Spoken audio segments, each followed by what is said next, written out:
O que está acontecendo entre a Rússia e os Estados Unidos? Essas conversas intermináveis entre Kirill Dmitriev e Steve Witkoff? O que há de novo nesta rodada de negociações entre os Estados e a Rússia? Você vê alguma esperança de que eles realmente consigam alcançar algo desta vez?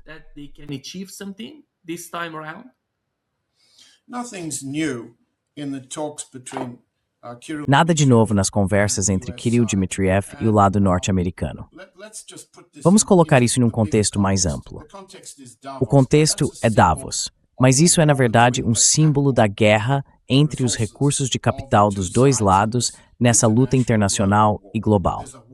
Há uma guerra de capitais, e voltarei a isso em um minuto, porque o presidente Putin foi muito claro, já em 2001, quando se encontrou com George W. Bush, ao descrever a situação como uma guerra entre o capital judaico e o capital islâmico.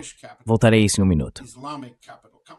Há uma guerra entre o capital da Rússia e o do restante do mundo, particularmente dos Estados Unidos e da Europa.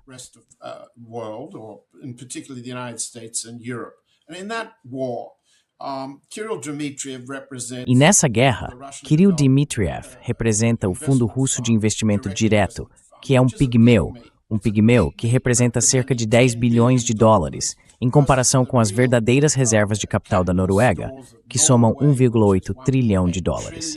Estamos falando dos fundos soberanos. Nesse mundo do capital, simbolicamente representado em Davos, Dmitriev é um pigmeu. China, Noruega, estou olhando aqui para o meu gráfico, Emirados Árabes Unidos, Kuwait, estão no nível do trilhão de dólares. Dmitriev representa 10 bilhões. 10 bilhões. Mas o verdadeiro capital da Rússia continua exatamente como era quando o presidente Putin chegou ao poder. São os oligarcas. E os oligarcas controlam um capital que essencialmente permaneceu no exterior.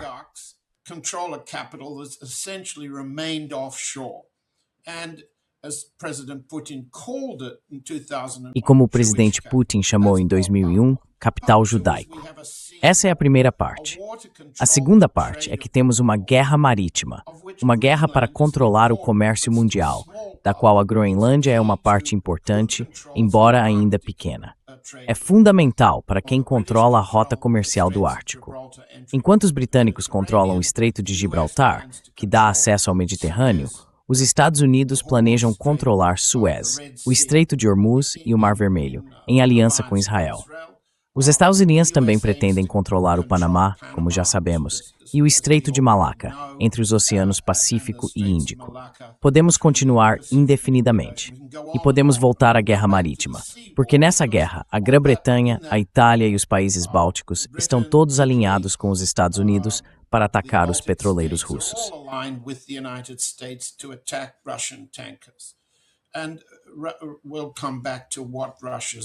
E voltaremos ao que a Rússia está fazendo em um minuto. Estas são as duas linhas fundamentais da guerra, além da guerra terrestre na Ucrânia. Agora, de que maneira o Sr. Dmitriev, representando o capital pigmeu, mas na prática, os interesses dos oligarcas na Rússia, de que maneira ele representa a capacidade de negociar os termos da guerra terrestre, que está sendo travada pelo Estado-Maior e pelos serviços de inteligência, com o apoio do Ministério das Relações Exteriores? Ele representa? Pode representar? Não. A resposta é não. Do outro lado, há Stephen Witkoff e Jared Kushner e outros que representam o capital dos Estados Unidos e o capital mundial. E eles estão discutindo termos para encerrar a guerra terrestre? Claro que não.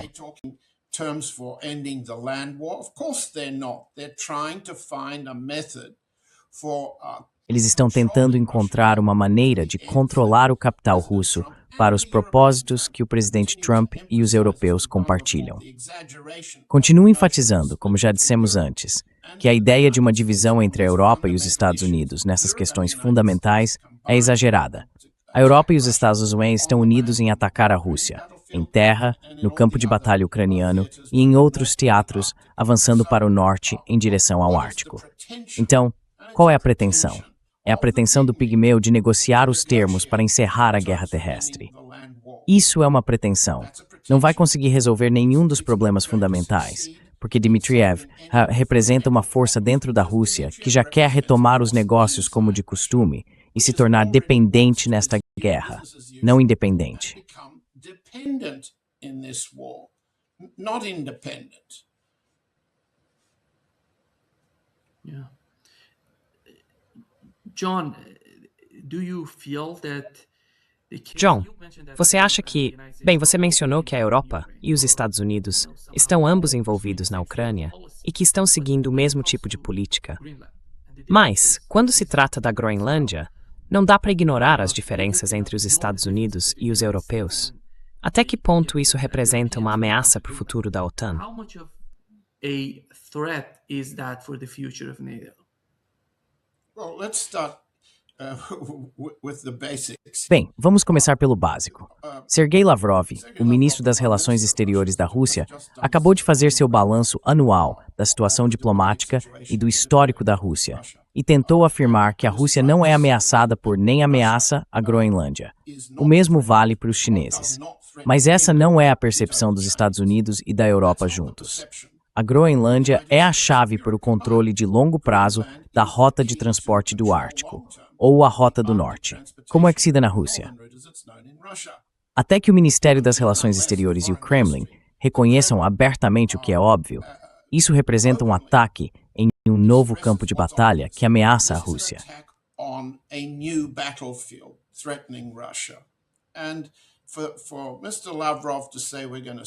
E o fato de o Sr. Lavrov dizer, vamos apenas observar sem tentar ameaçar ou participar da discussão entre os europeus, a Dinamarca e os Estados Unidos, é simplesmente o mesmo que dizer que a Rússia está cruzando os dedos para que a divisão de opiniões atualmente expressa sobre a Groenlândia entre os europeus e os Estados Unidos acabe beneficiando a Rússia a longo prazo.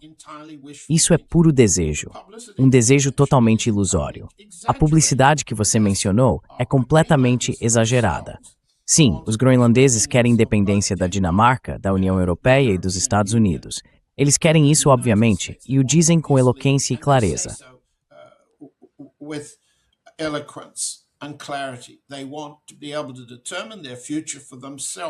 Eles querem poder determinar seu próprio futuro.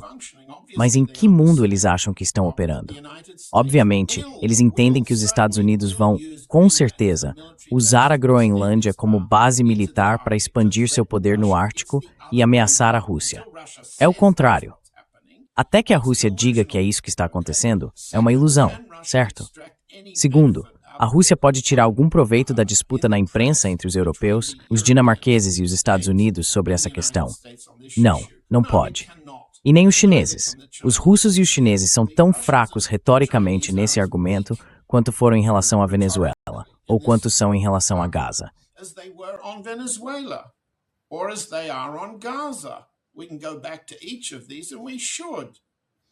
Podemos voltar a cada um desses pontos, e devemos fazê-lo. Devemos. O fato é que a Groenlândia faz parte da guerra contra a Rússia no mar. E vejo justamente hoje em Moscou um reflexo da visão de que a Rússia deve mobilizar agora sua marinha e sua força aérea para proteger a frota de petroleiros com bandeira russa, para proteger os petroleiros da Rússia. Isso foi exposto pela primeira vez nesta manhã. É uma tentativa de mobilizar o capital russo, a opinião pública russa e a CIS russa, e me aponte que a Rússia deve haver de forma proativa no Ártico, no Mediterrâneo, Canal e assim por diante.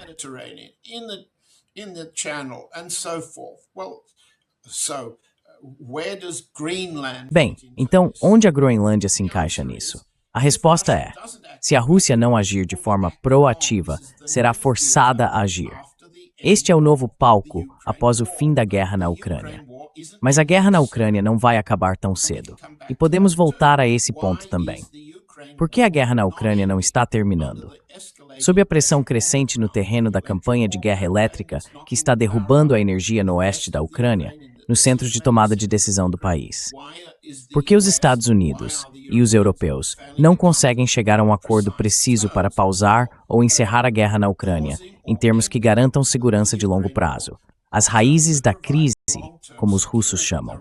Por quê?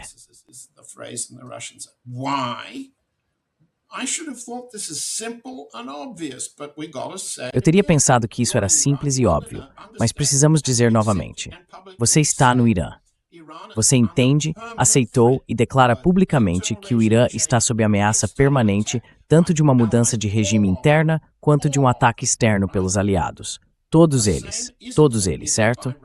O mesmo não é admitido pela Rússia. A Groenlândia é uma pequena parte disso. Isso não é para menosprezar os groenlandeses.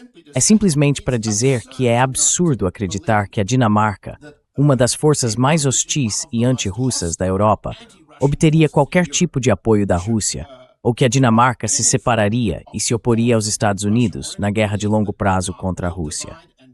Oppose the United States in the long-term war against Russia. If that's their long-term strategy, Se essa é a estratégia de longo prazo deles, não pode haver uma divisão real e genuína, nem sobre a Groenlândia, nem sobre a Ucrânia, para o futuro. E essa crise da Groenlândia não pode ser resolvida em termos que beneficiem a Rússia, seja no campo de batalha da Ucrânia, no mar ou na guerra entre as duas formas de capital. E, nesse ponto, o motivo pelo qual comecei com a referência ao presidente Putin lá em 2001 é que acabei de produzir uma análise exatamente sobre o que o presidente Putin dizia há 25 anos com George W. Bush e o que ele está dizendo agora com o presidente Trump. and what he's saying now with President Trump. And I invite our audience to go to E convido o nosso público a acessar o Dances with Bears e ler exatamente o que o presidente Putin disse naquela época e comparar com o que ele está dizendo agora. Então, a resposta curta para sua pergunta, Nima, é não, não, não. A Groenlândia é um exagero que será resolvido em termos anti-russos, o que continuará a guerra contra a Rússia, no mar, em terra, no ar e nos mercados de capitais do mundo. E nessa guerra, Kirill Dmitriev, o pigmeu, o fundo soberano de 10 bilhões de dólares contra os fundos de riqueza de trilhões de dólares, não tem contribuição significativa, exceto a rendição. Yeah. John, are we closer to... Sim, John, estamos mais próximos de, não sei, entender o que se passa na mente das pessoas, ou em particular na mente dos tomadores de decisão na Rússia. Como eles veem todas essas conversas, essas discussões intermináveis? E como você avalia o comportamento do ministro das Relações Exteriores da Rússia, Sergei Lavrov? Ele está, de alguma forma, participando dessas negociações? Ele está nos bastidores recebendo todas essas mensagens? Ou Kirill Dmitriev tem sua própria equipe, fazendo todo o trabalho, e talvez mais tarde o resultado seja comunicado a Lavrov? Como você avalia, como você analisa a relação entre Kirill Dmitriev e Lavrov? How do you assess the relationship between Kirill Dmitriev and Lavrov? We've tried to say this, describe this since Tentamos descrever isso desde o início do ano passado, Nima, e você deve se lembrar. Houve uma hostilidade aberta entre o ministro das Relações Exteriores e Dmitriev na primeira reunião em Riad entre o lado russo e o lado americano. and the US side. Essa hostilidade reflete uma visão subjacente de que Kirill Dmitriev não negocia pelos interesses estratégicos da Rússia. Ele negocia pelos interesses empresariais dos oligarcas russos. O que, e não ouviremos o ministro das Relações Exteriores Lavrov dizer isso, mas está bem expresso na Duma estatal e na imprensa. Saying this, but it's well expressed in the State Duma and in the press. This capital that Dmitriev represents is a fifth column. Esse capital que Dmitriev representa é uma quinta coluna dentro da Rússia, pró-americana, desejando um acordo a qualquer custo para encerrar a guerra, reduzir as sanções e permitir que o capital russo continue saindo do país. É exatamente o oposto do que um fundo soberano deveria fazer. Portanto, há diferenças faccionais de real importância estratégica dentro da estrutura de tomada de decisões da Rússia, digamos, em torno do presidente Putin e do Conselho de Segurança. E Dmitriev, no Conselho de Segurança, está em uma pequena minoria. Ele não é minoria na formulação de políticas do presidente Putin. Se olharmos, por exemplo, para as contradições que essa disputa faccional cria, podemos vê-las em vários pontos. For example, on a number of points. For example, the war at sea. Por exemplo, a guerra no mar. Quando ocorreu a última tentativa de abordagem de um petroleiro, bem-sucedida, pelo presidente Trump, que comemorou o fato de a Marinha Russa ter recuado naquele incidente, a posição do Ministério das Relações Exteriores foi: isso é pirataria internacional. Nós nos opomos a isso e advertimos fortemente os Estados Unidos contra tal ação. Nada significativo foi feito em nível militar para dissuadir os Estados Unidos.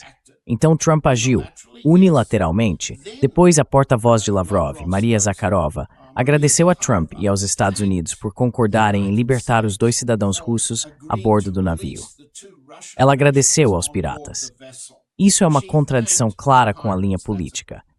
O problema é que, desde que Zakharova agradeceu aos piratas, os 2 russos ainda não foram libertados.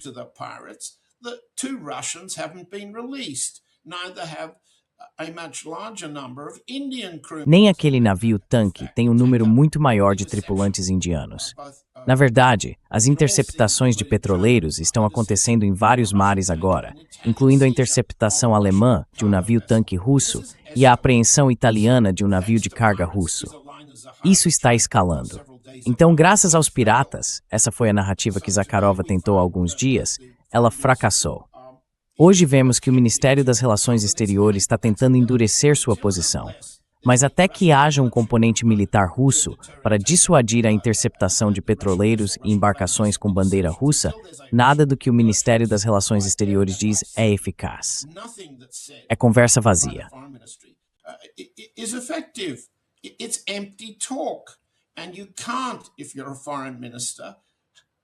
E você não pode, se for um ministro das Relações Exteriores, ser considerado credível se falar sem ter o poder de fazer cumprir o que diz. Então, quando a Rússia e o Ministério das Relações Exteriores falam sobre violações das normas internacionais, mas não fazem nada para fazer cumprir essas normas no mar ou em qualquer outro lugar, o que estão realmente dizendo? Estão dizendo: olá, somos um tigre de papel. Agora, essa não é a posição militar russa na Ucrânia. Mas então o problema é: a estratégia russa é uma guerra de cada vez. Uma guerra de cada vez. Primeiro devemos resolver o campo de batalha da Ucrânia em nossos termos, e então poderemos negociar melhores condições estratégicas no mar, melhores relações com os Estados Unidos em relação às sanções e assim por diante. Nesses pontos, o Ministério das Relações Exteriores da Rússia pode ser articulado em palavras, mas impotente em termos de poder.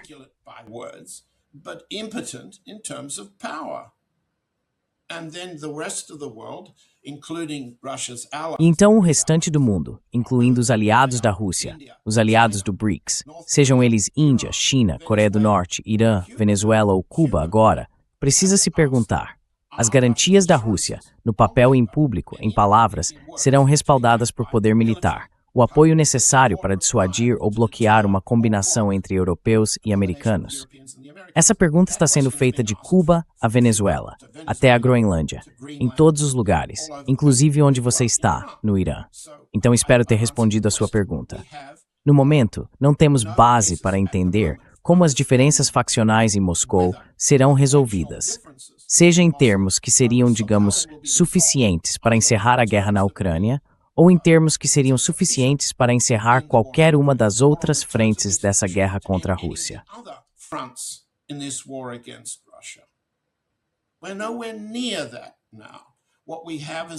Estamos longe disso agora. O que temos é exagero, e vemos o mesmo nível de exagero, indecisão, vacilação e conflito entre facções nessa questão.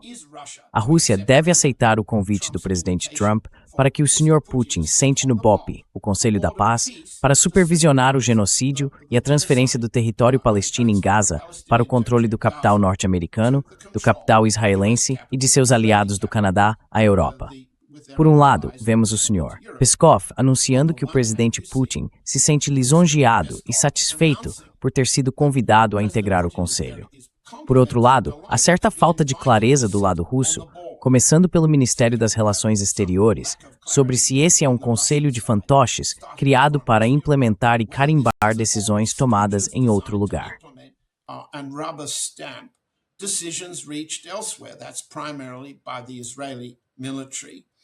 Isso é feito principalmente pelos militares israelenses e pelos militares dos Estados Unidos em Gaza.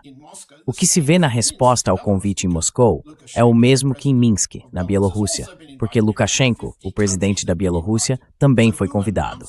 Na verdade, 50 países foram convidados. Então, quem anuncia que foi convidado? Bem, os países que querem fazer parecer que Trump os respeita tanto que eles deveriam ter assento no Conselho. É um sinal de respeito, como diz Lukashenko, como Peskov deu a entender. Ou é um sinal de desrespeito, um convite para ser marionete de Trump e do primeiro-ministro Netanyahu que puxam as cordas? Prime Minister Netanyahu's string pulling. The Russian side can't get clear. O lado russo não consegue ter uma visão clara e unificada sobre algo como ocupar um assento na mesa do BOP. Não consegue definir claramente sua resposta à tomada dos petroleiros russos. Portanto, não consegue definir como deve lidar com a tomada da Groenlândia ou com a ameaça de tomar um aliado russo como Cuba. Simplesmente não consegue se esclarecer. Em vez disso, temos essa retórica sobre regras e normas internacionais que os Estados Unidos claramente pretendem. E sempre pretenderam. Trump é simplesmente a versão mais recente e mais clara de como os Estados Unidos planejam expandir sua hegemonia. Diante disso, sugerir que a Rússia lidera um grupo, China, Índia e outros, em prol da multipolaridade é apenas discurso. Não é algo eficaz na prática ou nos mercados de capitais. On the ground or in the markets, the capital